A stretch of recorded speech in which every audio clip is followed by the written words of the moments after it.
Good evening, everyone. Welcome to our presentation. My name is Jansi from Cybersecurity. My teammate name is Posita from Cybersecurity. Our project name is Process Scheduling. We made our project under the guidance of Dr. M. Prasad Sir, Assistant Professor of CSC Department.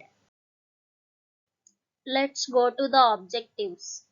First one, introduce CPU scheduling, which is the basis for multi-programmed operating systems, and to describe various CPU algorithms, and to discuss evaluation criteria for selecting a CPU scheduling algorithm for a particular system, and to examine the scheduling algorithms of several operating systems. Let's go to CPU scheduler. Short-term scheduler selects from among the processes in ready queue and allocates the CPU to one of them. And queue may be ordered in various ways. CPU scheduling decisions may take place when a process one is the switches from running to waiting state, second one is switches from running to ready state, third one switches from waiting to ready, fourth one terminates. All other scheduling is primitive. Consider access to shared data, consider prevention, while in kernel code consider interrupts occurring during crucial OS activities. Scheduling criteria. CPU utilization means CPU utilization indicates the amount of load handled by individual process cores to run various programs on a computer. Throughput. Throughput of processes that complete their execution per time unit. Turnaround time. It is the amount of time to execute a particular process. Response time. It is the amount of time it takes from when a request was submitted until the first response is produced. To IO cycle, we observe that processes requires alternate use of processor and IO in a repetitive fashion. Each cycle consists of a CPU burst, typically of 5 milliseconds, followed by IO burst. CPU bound processes have longer CPU bursts than IO bound processes. A process terminates on a CPU burst. Two types of scheduling. Long term, to add to the pool of processes to be executed. Medium term, to add to the number of processes that are in the main memory. Short term, which of the available processes will be executed by a processor. And IO scheduling, to decide which processes pending IO request shall be handled by an individual IO device. Coming to scheduling algorithms, first come, first served, shortest job first, round robin, priority scheduling. First come, first serve. The first come, first serve algorithm is a simple algorithm used in operating system. In FCFS, the process that arrives first is that gets executed first, and it follows the principle of first come, first served for process tasking. It follows a non-primitive approach, meaning once a process starts its execution, it continues until that process is completed. This algorithm is easy to understand and implemented. The drawback is both the waiting turn and turnaround time will be very high for this algorithm.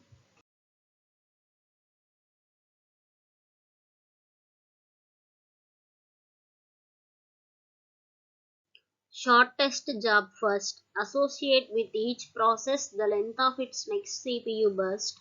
Use this length to schedule the process with the shortest time. There are two schemes. First one is non-primitive. One CPU given to the process, it cannot be primited until completes its CPU burst. Primitive. If a new process arrives with CPU burst length less than the remaining time of current executing process, prement. This scheme is known as shortest remaining time first.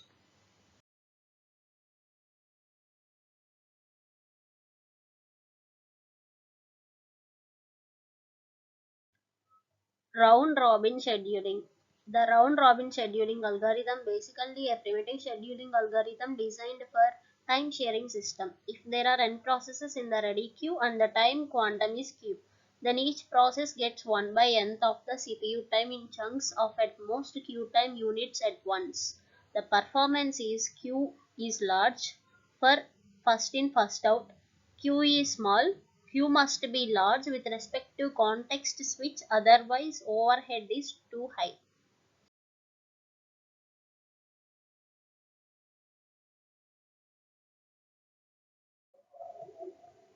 Coming to the priority scheduling. A priority number is an integer is associated with each process. The CPU is allocated to the process with the highest priority, primitive or non-primitive. SJF is a priority scheduling where priority is the predicted next CPU burst time. Problem is equal to starvation minus low priority process may never execute. Solution equal to aging minus as time progresses increase the priority of the processes.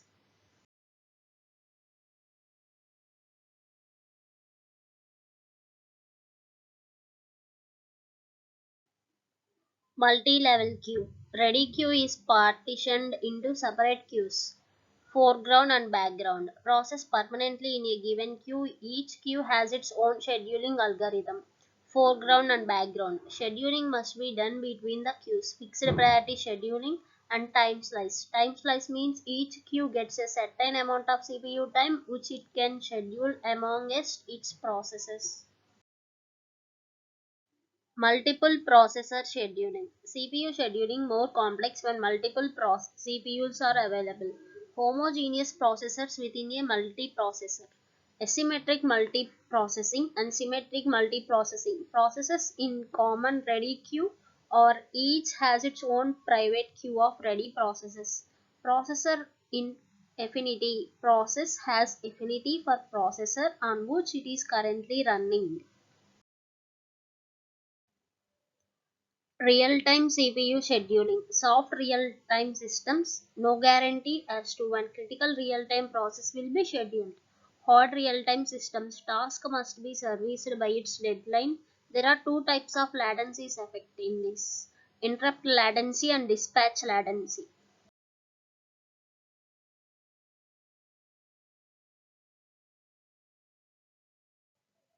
Priority based scheduling. For real time scheduling, scheduler must support primitive, priority, and based scheduling. For hot time real time, must also provide ability to meet deadlines.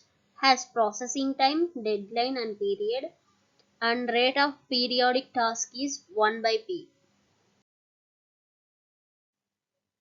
Rate monotonic scheduling. A priority is assigned based on the inverse of its period. Shorter periods have higher priority, longer periods have lower priority. Examples for operating system. Linux scheduling, Windows scheduling. Linux scheduling. Prior to kernel version 2.5, ran variation of standard Unix scheduling algorithm. Primitive and priority based. It has two priority ranges, time sharing and real time. Real time range from 0 to 99 and nice value from 100 to 140. Map into global priority with numerically lower values indicating higher priority, higher gets larger queue. Task runnable as long as time left in time slice. All runnable tasks tracked in per CPU run queue data structure. There are two priority arrays, active and expired. Tasks indexed by priority when no more active arrays are exchanged. Windows scheduling. Windows uses priority based primitive scheduling. Highest priority thread runs next. Dispatchery scheduler. Thread runs until first one is blocks, second one is uses time slice, third one is permitted by higher priority thread. The real time threads can permit non real time. There are 32 level priority schemes. Variable class is 1 to 15, real time class is 16 to 31. Priority 0 is memory management thread. Queue for each priority if no runnable thread runs idle thread. Thank you everyone.